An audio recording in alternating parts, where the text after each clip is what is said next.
I have no idea. Did it really deserve such a hard slap? Anyway, let's start with a question now. Do you shop online?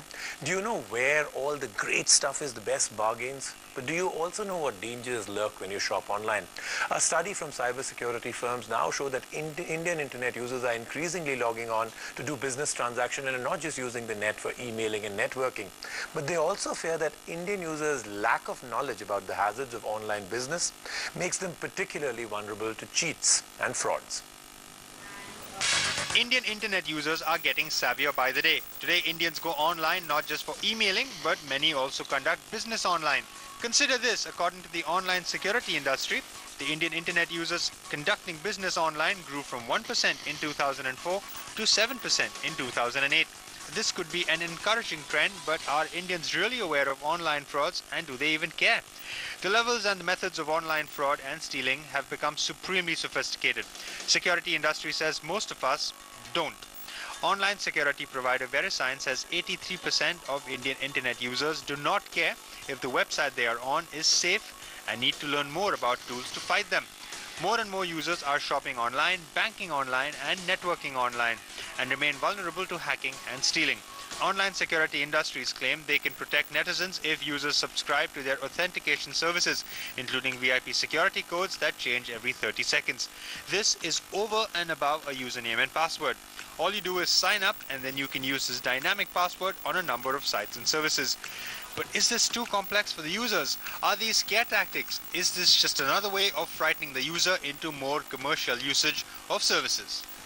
So in a very interesting question that came up at the end of that story, to answer all those questions at the end, I spoke to internet security provider VeriSign a while back. This is Rajiv Chadda, the VP. We spoke to him about all the stuff that is happening. My first question was, when you talk about all these things, the things that are actually coming up out here, are these for real, or is this just another way to get people scared? For instance, when you have a lot of antivirus software coming, isn't it because the virus companies actually are contemplating the very idea of having many more virus sites? Let's find out now what Rajiv Chadda of VeriSign had to say. Okay, lots of interesting things, but a lot of scary stuff also in that story. So first and foremost, let me understand this whole growth of e-commerce, and especially in India. Is it happening because of what? The mobile? What is happening? No, it's actually happening across the technology domains. Mm-hmm. So it's not only on the mobile, but what we are really seeing is also on the internet side.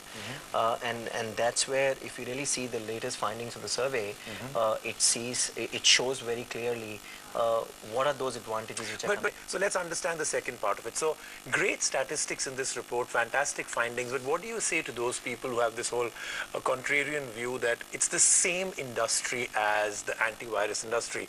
I would say that there will always be a race or a challenge going on between the attackers and the defenders. Okay. And the attackers generally are ahead of the defenders. I agree with the kind of things that have been happening in the last 1 year, with the kind of underground attacks, with the kind of phishing problems, with the kind of e-commerce attacks. I completely agree with you.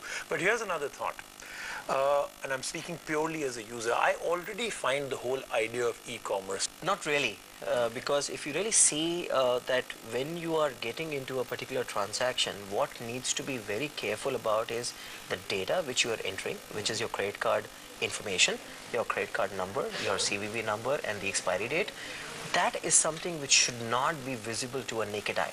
And when I say a naked eye, it's the phishing attack, right, which is, or the fraudster, which is actually looking at the pipe between your PC and the server. Mm-hmm. And that has to be encrypted. And apart from that encryption, if we only leave it to static passwords, you know that how easy it is to fish out the static passwords. Correct. And that's where the dynamic passwords come into very handy, because what you're doing is you are combining what you know versus what you have. Last question is, I think, the most important one. Where do you see all of this panning out? 5 years back, if I'd asked you the same question, I don't think we'd be talking about security problems like this. 5 years from now, do you think we'll beat them, or do you think we'll be beaten by them?